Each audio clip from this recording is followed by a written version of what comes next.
మన రక్షకుడైన యేసు ప్రభువారి శ్రేష్టమైన నామంలో మీకు నా హృదయపూర్వకమైన వందనాలు చెల్లిస్తున్నాను. స్నేహితులారా, యెషయా గ్రంథం 53వ అధ్యాయం 11వ వచనం చదువుకుందాం. అతడు తనకు కలిగిన వేదనను చూసి తృప్తి నొందును.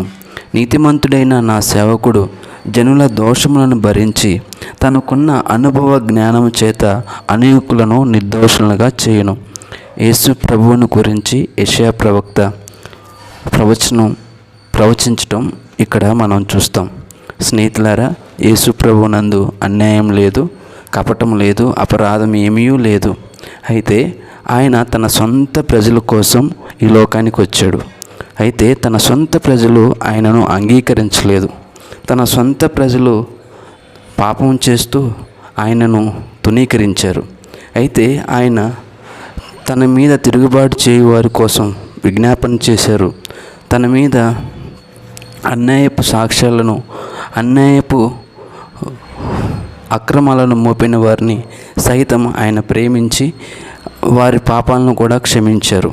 అయితే దేవుని బిడ్డలారా, ఇక్కడ మనం చదవలసిన, జ్ఞాపకం చేసుకోవాల్సిన, గుర్తు చేసుకోవాల్సిన విషయం ఏంటంటే, యేసు ప్రభువు తనకు కలిగిన వేదన చూసి తృప్తి నొందుతారు అని ప్రవక్త చెప్తున్నారు.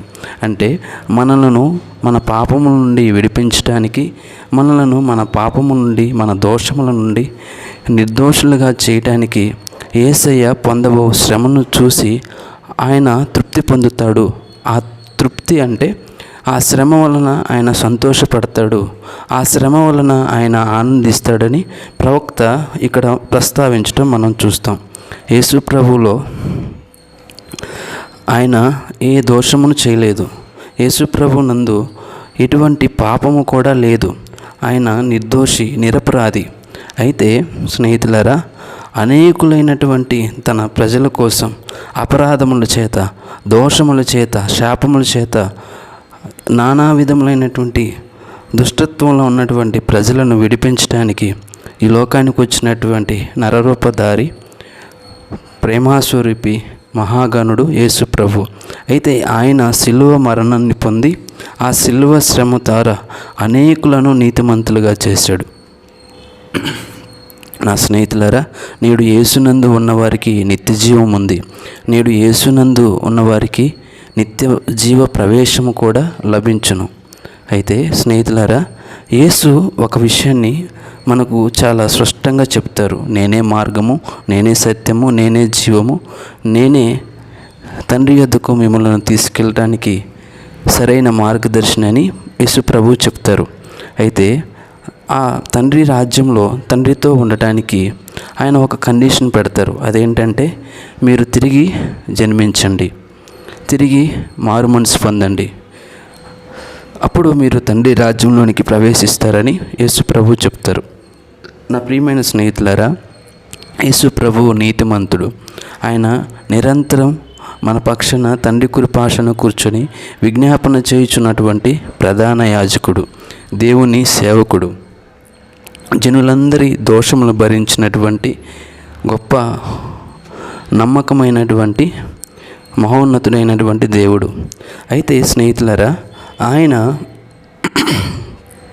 ఆయనను చాలామంది తన సొంత ప్రజలు నేడు అంగీకరించలేకుండా ఉంటున్నారు. అయితే అంగీకరించిన వారికి నిత్యజీవం ఆయన ఉచితంగా ఇస్తారు. ప్రియమైన వారులారా, ఆయన ఎన్నడూ కూడా ఏ అపరాధము చేయనటువంటి గొప్ప దేవుడు. యేసు ప్రభువుకి వేదనలు చాలా కలిగాయి. అవి ఒకసారి మనం జ్ఞాపకం చేసుకుంటే, ఆయన ముఖం మీద ఉమ్మవేశారు. ఆయనను కొట్టి గుద్ది, నిన్ను గుద్దిన వారెవరో, నేను అరచేత్తో కొట్టిన వారెవరో చెప్పమని, ప్రవచించమని ఆయనని హేళనగా చేశారు. మరణానికి తగినటువంటి హేతు ఆయనలో కనిపించకపోయినప్పటికీ ఆయన మీద దేశం కలిగి అక్కడ ఉన్నటువంటి ప్రజలు, ప్రధాన యాజకులు ఈయన మరణానికి పాత్రుడని ఆయన ద్వేషించారు. కానీ ఆయన వారిని కూడా ప్రేమించారు, వారిని కూడా ఆయన ప్రేమిస్తూ వచ్చారు. నా ప్రియమైన స్నేహితులారా, యేసు ప్రభువు మీద దేశం ఉన్నవారు ఎలా చేస్తారంటే పవిత్రతను ద్వేషిస్తారు. అంటే మానవుని స్వభావంలో పాపం ఉంది. ఈ పాపం స్వభావంతో మానవుడు పతనమైపోతున్నటువంటి మానవుడిని పరిశుద్ధమైన మహిమ కలిగినటువంటి శరీరంతో నిరంతరం జీవింపజేయగలిగినటువంటి దేవుడు యేసు ప్రభువే. అటువంటి వ్యక్తిని నేడు మానవుడు ద్వేషిస్తున్నాడు, దూషిస్తున్నాడు. నా ప్రియమైన స్నేహితులారా, యేసు ప్రభుని ద్వేషించేవారు లేకుంటే దూషించేవారు ఉండకలేదు. కానీ ఒక విషయాన్ని మనం గుర్తించాలి. యేసు ప్రభునందు సత్యం ఉంది. యేసు ప్రభునందు చెడుతనమును కానీ, అన్యాయము కానీ, అపవిత్రత కానీ, పాపము కానీ ఏమీ లేదు. కానీ యేసు ప్రభుని దూషిస్తారు. కారణం ఏంటంటే మానవుల్లో పనిచేసేటటువంటి చెడు స్వభావం, మానవుల్లో ఉన్నటువంటి పాప స్వభావం.